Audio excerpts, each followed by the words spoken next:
I've been meaning to get into the habit of featuring my short stories, novels, and novelettes on this channel. Not too many at a time. I understand not everybody cares about this.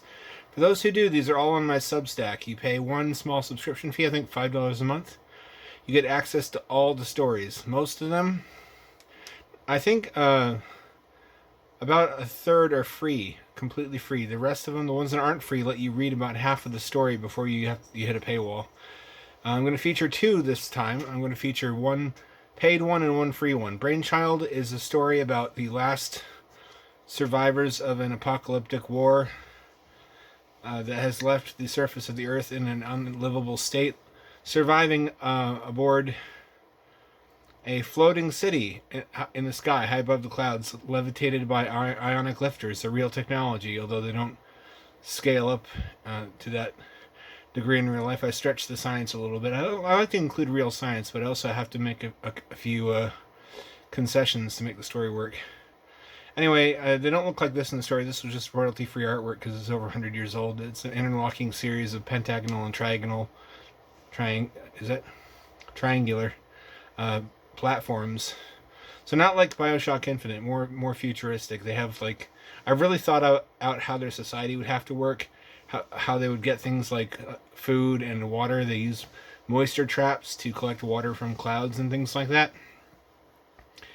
Anyway, they're a bunch of eugenicists. Every single citizen is a ginger. They're redheads because the founder was a redhead, and their whole society is basically a cult of hero worship of the guy who founded their breakaway society. And they use eugenics in order to prevent any deviation from that ideal, their idea of what the perfect human should be, which is to look as much like him as possible.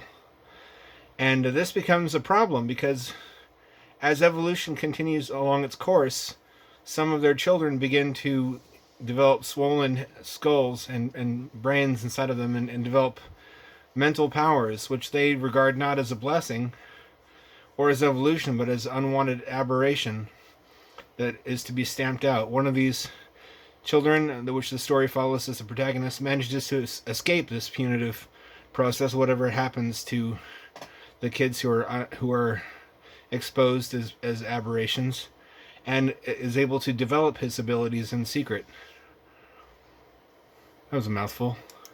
This is the free one, the Time Traveler's Muse. This is just a fun little. It's less serious. It's about a journalism student who gets away from the daily grind of the city by riding his motorbike to the National Forest Preserve, where as he's hiking along the trails, he comes across a man dressed in what looks like a Halloween costume of a time traveler. It's like a really hokey, fake-looking time traveler costume, sitting on top of what is purportedly his time machine, which is just a featureless white cube. And he's going about repairs, and the protag's first thoughts is this guy's like on drugs, or this is like a hidden camera show. He's filming this for YouTube or something to get my reaction. And their dialogue basically follows the process of the main character trying to catch him out, trying to ask questions he'll answer incorrectly to or something to get him to give up the game. Only as the conversation progresses and the guy keeps working on this machine and it opens up and he gets to see the inside of it, it becomes increasingly clear that he actually is a time traveler. And they have a lot of interesting discussions about the nature of population centers, the design of our habitat as human beings, technology, sustainability, food, energy, all kinds of different things. And there's a lot of fun little moments where he's playing coy about certain details of the future, and he says little things that give away a slight glimpse of what he's talking about. It's fun. If I was going to animate any of these, it would probably be this one. And that's completely free. That's a brand new one, new to you anyway. This is actually one of my earliest stories. I just never got around to putting it up. New to you, totally free. Check it out on my Substack, linked in the video description. So far, so good. I'll get the other one out of the tank because the gate valve is fucked up and doesn't close completely. Which is why I'm probably going to have to at least replace that part. I don't think I'll have to replace everything else in the habitat. Just the gate valve needs to be removed and replaced.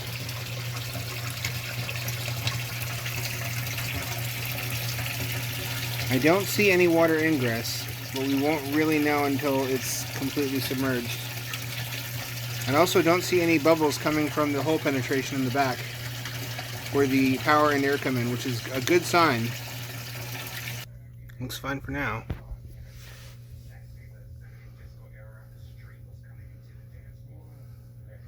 Bubbles are coming from the back corner though. I think that's the back corner of the lid.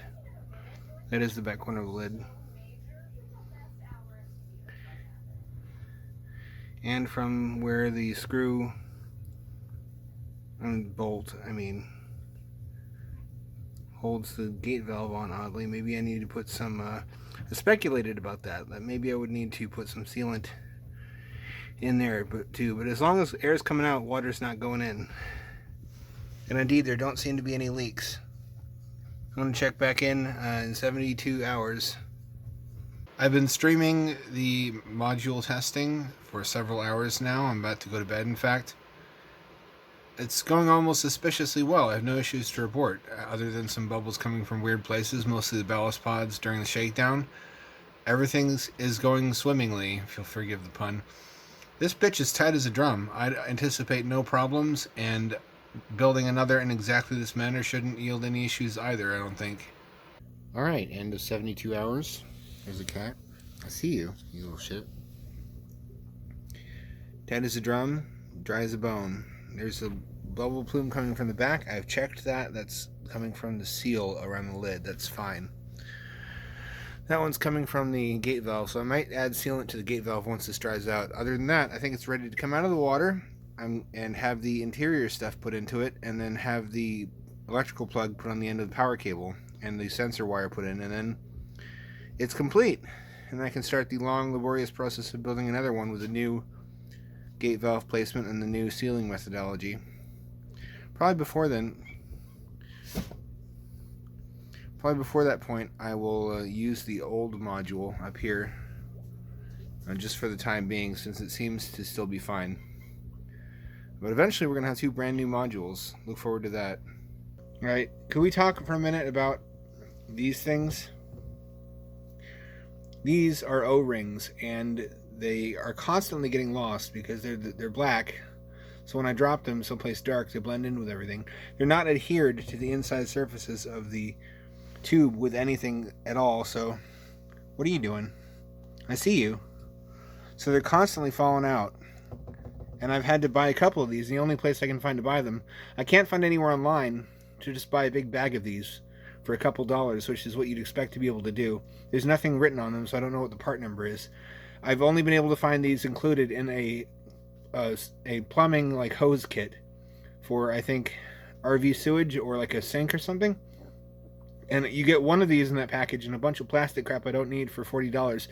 Obviously that's not an efficient way to replace these, so I need to either lose less of them, find a alternate supplier where I can just buy bags of just this O-ring, or both. There it is with the two modules. I got both the O-rings on. I don't think it's screwed on all the way, otherwise it wouldn't be leaking air from the right side. It's really hard to screw it on tightly because of the mismatched alignment of the gate valves. Again, why I need a new left hand module. I don't know what I'm going to do with the old modules. Maybe do a contest and give them away to someone. I gave the last one away to one of my earliest supporters. We'll see about that. I put some more gravel underneath the ballast pods on either side so to sort of align them. But as you can see, it still makes it hard to get a tight seal. No water's coming in, but there is air leaking from the water bottle mounting spot, which is worrying. I mean, positive pressure is taking care of it, but I apparently need to remount that and apply more sealant. I guess that's just what happens when that gets banged around all the time when I'm taking the into and out of the aquarium. Why is it light red? Light red is because I have transparencies up here, because hamster eyes prefer red shifted light. It's more comfortable than light that has a large amount of blue in it, just because they're crepuscular burrowers.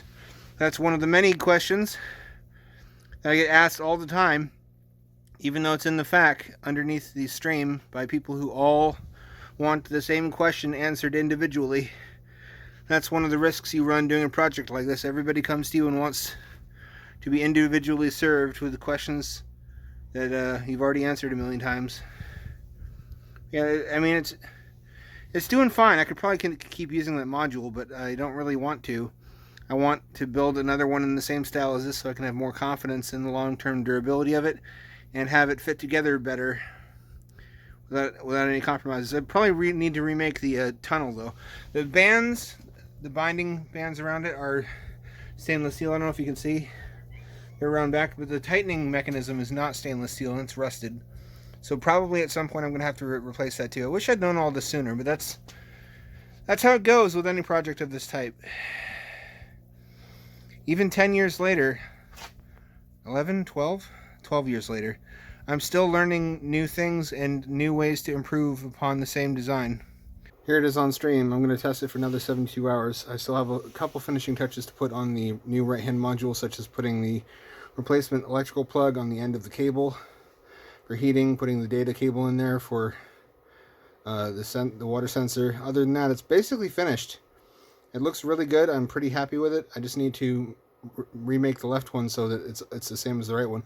Although honestly, I learned things making the right one that I could apply to a new habitat too, like putting the ballast pods upside down so all the screws are level and don't need a different number of washers. I've been thinking of making prototype habitats that would be similar to MegaHab in terms of their living space. Similar, not the same, but would fit in the aquarium by putting double thickness ballast pods on the bottom here with twice as many weights, and then stacking another container up here and bolting it to the other one, and having a climbing tube. So they'd be 2-story. I don't even know if I could fit them. I could just move the cameras back a little bit. You wouldn't get as close of a view, but it would have twice the living space for the hamster. Would that be cool? Do you want, if my Patreon picks up, I can afford to build variants on the habitat modules like that and do different mix and match, like one of them 2-story, one of them single story. Actually, no, I can't do one single story because it'd be at different heights again. But I could have a couple different configurations I could do in the aquarium for you guys. Another one of those questions I get asked all the time by people wanting to be individually answered is, where's the hamster? Testing.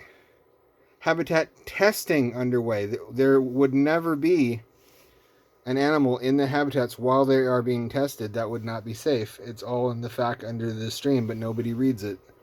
Again, if you're considering doing something like this, like I've done for a internet audience, just be aware that's a danger inherent to this line of work. Do the bubbles coming out mean that water is getting in? No! No! Oh, I scared the cats.